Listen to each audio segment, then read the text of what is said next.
السلام علیکم ورحمۃ اللہ وبرکاتہ۔ آج ہم تعلیمی ترقی و کامیابی کے لیے جو پہلا وظیفہ ہے، وظیفہ برائے تعلیمی رغبت کے حوالے سے ڈسکس کریں گے کہ اگر طلباء و طلبات علم کی طرف راغب نہ ہوتے ہوں، اظہار ما فی الضمیر پر قادر نہ ہوں یا اپنے علم میں ترقی و کامیابی کے خواہاں ہوں، تو وہ حسب ضرورت اور حسب مناسبت یہ وظیفہ اس کو اپنا معمول بنا سکتے ہیں۔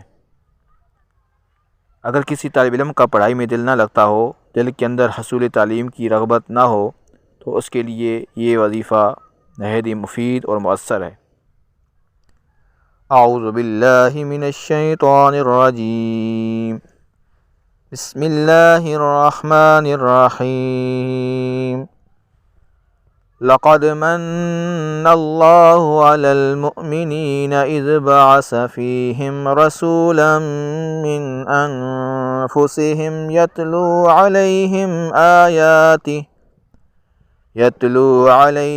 آياته ويزكيهم ويعلمهم الكتاب والحكمة وإن كانوا من قبل لفي ضلال مبين۔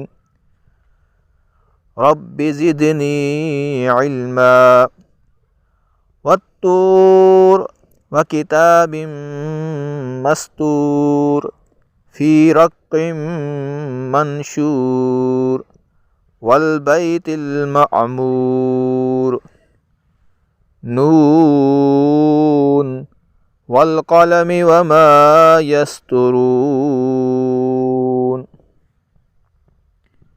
اس وظیفہ کو 11 مرتبہ یا 40 مرتبہ پڑھ کر دم کریں، نیز پانی پر دم کر کے پئیں اور پلائیں۔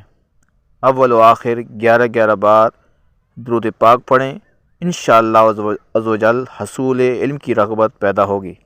یہ وظیفہ حصول مراد تک جاری رکھیں، حسب ضرورت پیر کی شب یا جمعہ کی شب بھی جاری رکھ سکتے ہیں۔